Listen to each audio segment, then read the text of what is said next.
Every June 19th and December 30th, the Philippines pauses to honor a man who never held a gun or sword for the pursuit of his life's goal, yet won the hearts of a nation. He was a doctor, writer, artist, and revolutionary, all without firing a single shot.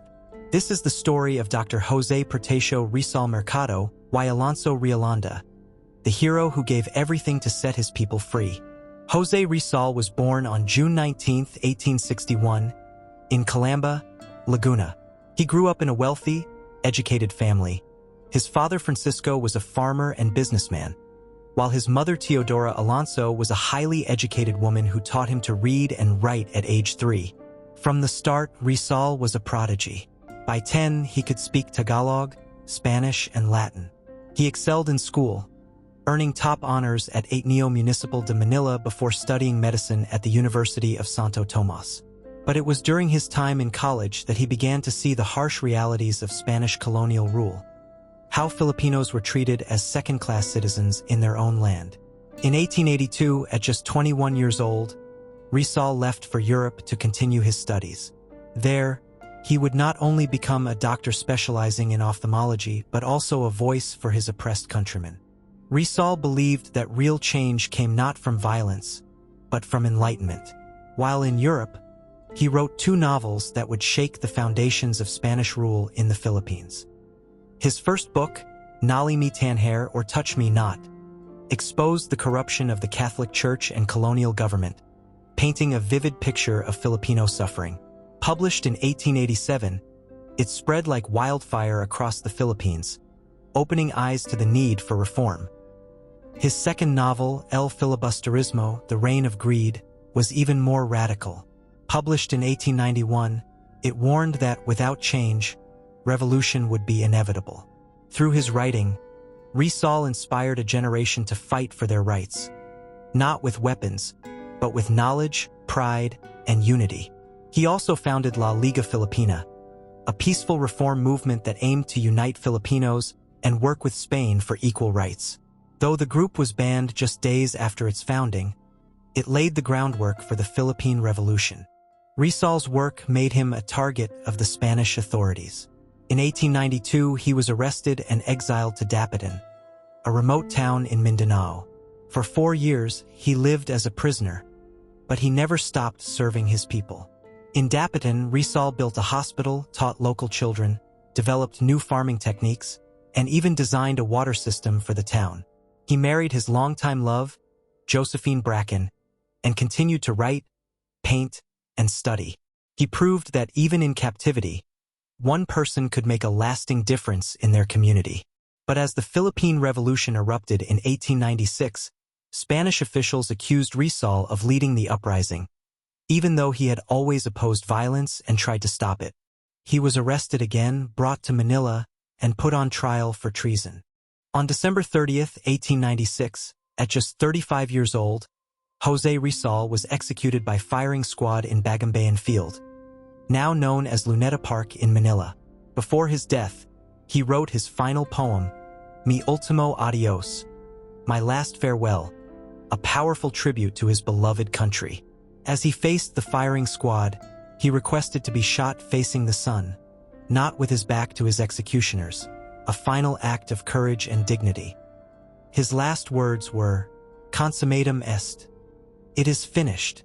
Rizal's death had the opposite effect of what the Spanish government intended.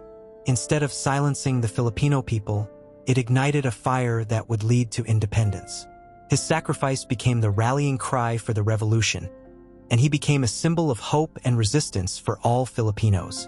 Today, Dr. Jose Rizal is recognized as the Philippines' national hero, and his legacy extends far beyond his homeland. His novels are required reading in Philippine schools, ensuring that every generation learns about their history and the importance of standing up for what is right. Hundreds of schools, streets, and public spaces across the Philippines and around the world bear his name. He is celebrated as a symbol of peaceful resistance, proving that words can be more powerful than swords. His teachings on nationalism, education, and unity continue to inspire movements for justice and equality globally.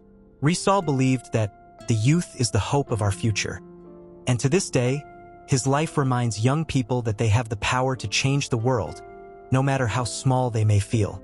José Rizal was not a hero because he died.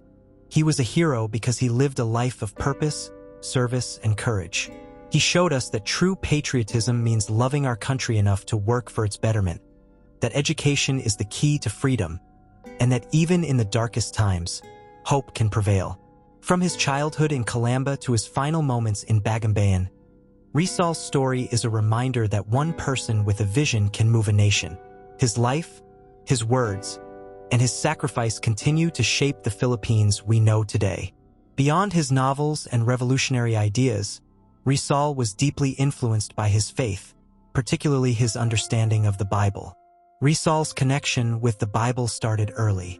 His mother, Teodora Alonso, taught him to read using the Spanish family Bible. From age 5, he was already familiar with scripture and participated in family prayers from the tender age of 3. This early exposure laid a foundation of faith that would stay with him throughout his life. In his final hours, Rizal sought solace in religious texts. Historical accounts reveal that he read The Imitation of Christ by Thomas à Kempis, a Catholic spiritual book centered on holiness and Christ's example, based on the Bible's teaching. He even left his copy with a dedication to his wife, Josephine Bracken. This act underscores the comfort and strength he found in his faith during immense adversity. While there's no direct evidence of Rizal reading works by Protestant reformers, his time in Germany exposed him to new theological perspectives. Living with Protestant pastor Karl Ulmer, he engaged in discussions with both Protestant and Catholic priests. These dialogues broadened his understanding of Christianity and influenced his reformist ideas. Rizal's writings are filled with biblical themes and imagery. In Nali Mi Tanher, he critiqued the Spanish colonial system using biblical metaphors, comparing it to the hypocrisy of the Pharisees. His final poem, Mi Ultimo Adios, echoes themes of sacrifice and redemption. Characters like Elias in El Filibusterismo embody virtues of humility and service rooted in biblical ideals, showcasing the Bible's profound influence on his character development. Like the Protestant reformers, Rizal emphasized personal faith and inner change. He advocated for education, reason, and ethical conduct as the foundations for progress, rejecting violent revolution. He believed in separating church and state while upholding spiritual values and championed universal human dignity, advocating for equal rights for all Filipinos. Rizal's deep engagement with the Bible and diverse religious perspectives shaped his vision for a just and equitable Philippines. His faith wasn't just a personal matter. It fueled his passion for reform and national identity. So, the next time you think of Rizal, remember the eclectic, personal faith that he had, as well as the Bible's reformative influence in shaping his extraordinary life and legacy. Don't forget to like and subscribe for more historical insights.